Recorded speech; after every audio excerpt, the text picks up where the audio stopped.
Film dimulai dengan memperlihatkan sebuah keluarga yang sedang berlibur di suatu pulau yang terletak di pesisir lautan.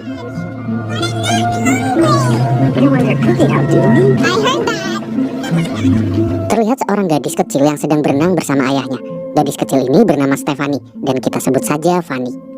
Tak lama saat mereka sedang bersenang-senang di dalam air, tiba-tiba Fanny merasakan seperti ada sesuatu yang menabrak kakinya.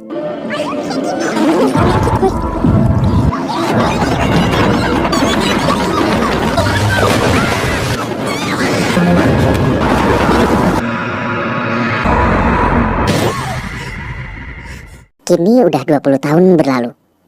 Terlihat Fanny yang sudah dewasa dan nampak masih menanggung trauma berat tentang kejadian yang menimpa ayahnya. Di sini Fanny juga baru saja menikah dengan pria yang bernama Greg. Greg ini bekerja sebagai konservator di sebuah museum yang terletak di London. Mencari dan meneliti barang-barang antik untuk museum udah menjadi pekerjaan sehari-harinya.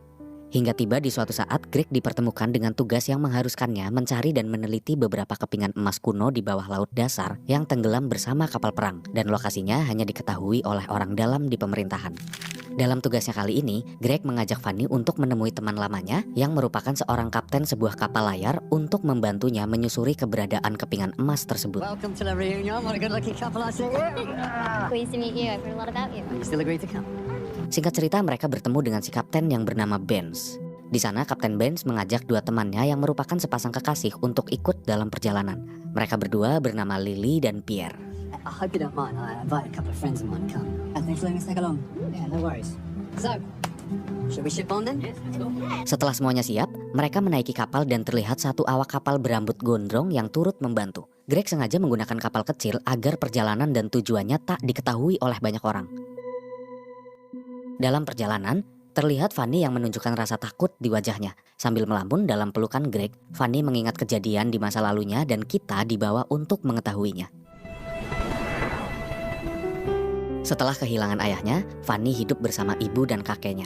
Kakeknya adalah seorang oseanografi atau bila disebut secara awam adalah ahli kelautan. Seringkali dia mengajar para mahasiswa tentang laut dan misteri yang tak mungkin seorang pun akan paham termasuk dirinya. Know about ecosystems, right?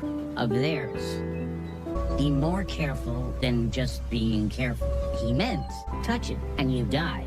Pay attention. Hidup bersama kakeknya, tanpa Fanny sadari banyak ilmu yang dia dapatkan termasuk sedikit demi sedikit mengobati luka traumanya. Ibunya juga selalu meminta bantuan kepada ayahnya untuk membantu Fanny lepas dari traumanya. Kembali lagi ke kapal.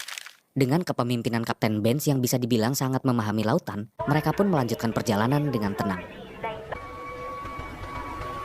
Di sisi lain, tak jauh dari keberadaan kapal mereka, kita diperlihatkan sekomplotan mafia narkoboy yang sedang melakukan transaksi. Nampaknya transaksi tak berjalan sesuai kesepakatan, sehingga adegan saling menyerang pun mereka lakukan.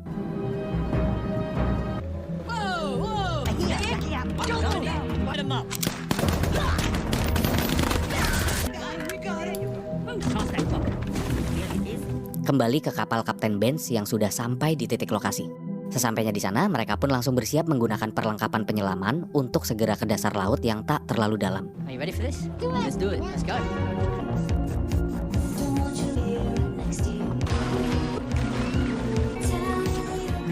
Biur-biur mereka menyelam. Setelah sampai ke lokasi tenggelamnya kapal, benar saja, Greg dan Fanny menemukan sebuah kepingan emas kuno yang dicarinya.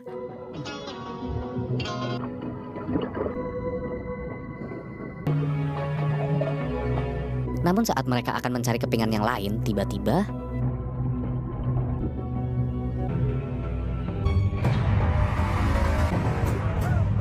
kepanikan pun terjadi. Dengan sedikit ketenangan, mereka berusaha mempertahankan diri dari hiu yang akan menyerangnya dengan cara bersembunyi di sela-sela konstruksi kapal.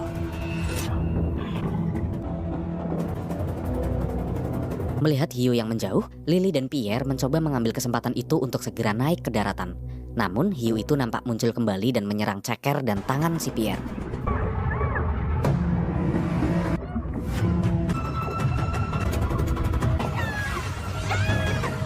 Dengan kepanikan yang semakin meningkat, syukurnya mereka semua berhasil naik ke atas kapal. Namun Pierre nampak mengalami luka yang sangat kacau. Tak mungkin mendapatkan pertolongan yang cepat untuk menghentikan pendarahan, apalagi ke rumah sakit. Akhirnya Pierre pun wassalam. Gak cuma sampai di situ, masalah belum selesai, tahu-tahu muncul masalah baru. Tiba-tiba kapalnya kedatangan segerombolan mafia yang tadi diperlihatkan. Awalnya pimpinan mafia itu berbicara baik-baik, bahkan masuk ke kapal dan memperkenalkan dirinya. Jordan, thanks. That sinister looking fella. The other two inbred sons of bitches are Jason and Chucky. Seperti pepatah mengatakan, hati yang kotor akan mendatangkan prasangka yang kotor. Pimpinan mafia yang bernama Jordan ini juga mencurigai bahwa keberadaan Kapten Benz dan kawan-kawan di sana ada hubungannya dengan narkoboy yang menjadi incaran Jordan dan kawan-kawan. Anggapan si Jordan, mungkin aja transaksinya bocor dan komplotan Kapten Benz berada di sana untuk mencuri barang gelap tersebut. Atas dasar kecurigaan, Jordan memanggil pasukannya dan berencana akan menghabisi Kapten Benz dan kawan-kawan. Dengan jiwa kepemimpinannya, Kapten Benz mencoba menegosiasikan sebuah kesempatan. Diketahui barang gelap yang dicari oleh Jordan ada di bawah laut. Jadi ternyata Jordan telah melakukan transaksi dengan cara seperti ini. Si penjual menaruh barang tersebut di dasar laut dan memberikan titik koordinat kepada pembeli yang kita ketahui itu adalah Jordan. Dengan Kapten Benz yang mengatakan orang awam takkan bisa mengambilnya karena ada gerombolan hiu di bawah yang pasti akan menyerangnya. Maka Kapten Benz menawarkan agar dia saja yang menyelam mengambil barang itu, asalkan biarkan Kapten Benz dan kawan-kawan tetap selamat. Whatever you're looking for, let us go down there and get it. You let us go on our way. How about it? Karena Jordan yang tak mempedulikan perkataan Kapten Benz, maka terpaksa Fanny ikut bicara menggunakan keahliannya. Fanny memperhitungkan kemungkinan keselamatan. Jika Jordan dan kawan-kawan menyelam dengan asal-asalan, maka sudah pasti takkan bisa selamat dari serangan hiu. Jika rencananya turun menggunakan kurungan besi pengaman hiu, maka kurungan itu hanya mampu menampung berat sekitar 226 kg. Dan apabila tetap memaksa untuk menyelam, maka akan sangat beresiko karena jika dilihat dari ukuran badan, mereka mempunyai berat kira-kira 90 kg. Apalagi ditambah dengan paket barang gelap yang jumlahnya tak mungkin sedikit. Kemungkinan besarnya tali akan terputus dan tak akan bisa terselamatkan. God damn. You make one hell of an argument. Fellas go down there and set my guys in, huh? You? Yeah. In nautical terms, I say you got yourself in a cord. Mendapati perhitungan masuk akal dengan Fanny yang akan menyelam mengambil paket itu, Fanny pun disuruh melakukan penyelaman. All right, come on, lower it. Let's go.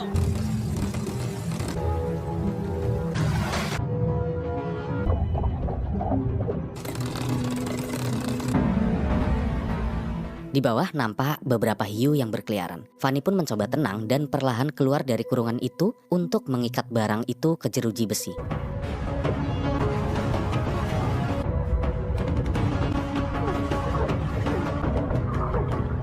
Namun di sana terdapat kendala pada tali pengikat dan memaksa Fanny melakukan pergerakan yang signifikan sehingga menarik perhatian hiu.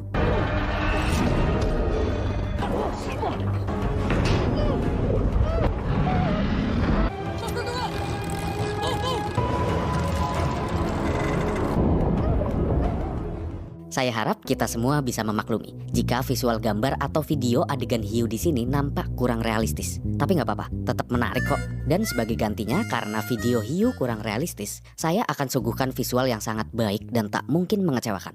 Dan adegan akan menunjukkan Fanny yang sedang ditarik ke atas untuk menyelamatkan diri.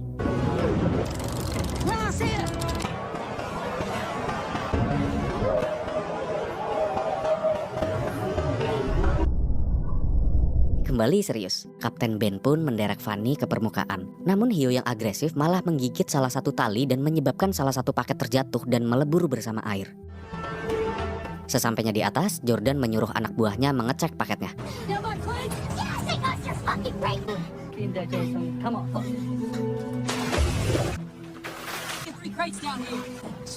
Mengetahui paket yang terbawa ke atas tak utuh sesuai perjanjian, Jordan pun marah dan mau nggak mau kericuhan pun terjadi.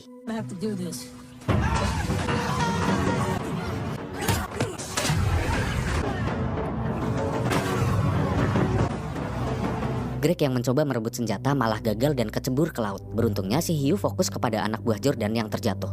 Greg pun mencoba melarikan diri dengan berenang menuju sebuah kapal kecil yang terapung tanpa penumpang.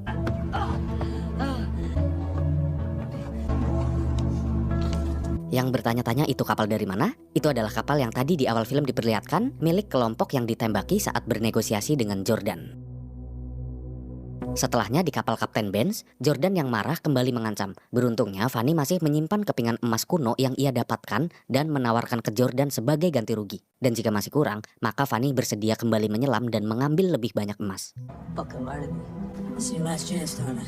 Lalu dengan sangat tertarik, Jordan pun langsung menuju ke lokasi emas yang tak jauh dari sana. Sementara itu di sisi lain, Greg yang berada di atas perahu menemukan sebuah alat komunikasi radio dan meminta pertolongan. Singkat cerita, tak lama kemudian datanglah segerombolan polisi pantai menghampiri si Jordan. Dengan amat sangat percaya diri, Jordan menjawab pertanyaan polisi dan memaksa Fanny untuk berpura-pura menjadi pacarnya. Nothing to worry about. We'll just plug it up and get back to shore. Dan pada saat polisi menanyakan surat-surat, Jordan pun berkata akan masuk ke dalam untuk mengambil suratnya. I would like to see your paper, please, sir. You're in the cabin. I'll go get it. Dengan polisi-polisi yang wassalam, mau nggak mau kini Fanny harus menyelam dan berhadapan dengan hiu-hiu. Dia menyelam ditemani oleh Lily karena dipaksa oleh Jordan. Jordan beranggapan jika dua orang yang menyelam, maka akan semakin banyak pula emas yang didapatkan. Emang si paling serakah ini Mas Jordan. In the fucking water! Sementara itu di sisi lain, Greg yang tak mendapat respon dari sinyal radionya mencoba mendekati perahu untuk menyusup. Di atas perahu nampak Kapten Benz yang sedang melakukan pertolongan kepada si gondrong yang terkena peluru menyasar dari polisi pantai. Namun dengan sangat keji dan daripada merepotkan, Jordan berpikir menghentikan nafas si gondrong. Kapten yang marah pun menyerang Benz dan langsung bersembunyi di ruang kendali kapal. Dan salah satu anak buah Jordan yang mencarinya langsung dikejutkan oleh pembalasan Kapten Benz. Karena anak buah Jordan yang terjatuh dengan luka tembak dan menimbulkan aroma berbau amis, hal itu pun langsung menarik perhatian hiu untuk menyantapnya. Dan Lily yang ternyata masih mengapung karena sedari tadi tak mau menyelam, dia malah panik melihat anak buah Jordan yang dicium oleh hiu. Dan kepanikannya pun menimbulkan kesalahan.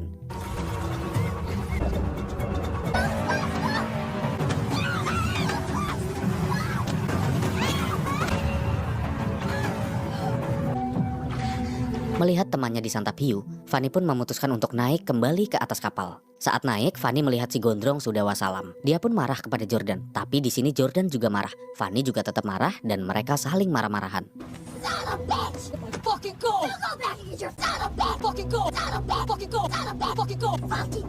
Karena tak mendapatkan emas, Jordan pun nekat akan melukai Fanny. I'm done playing games with you. No, Vince!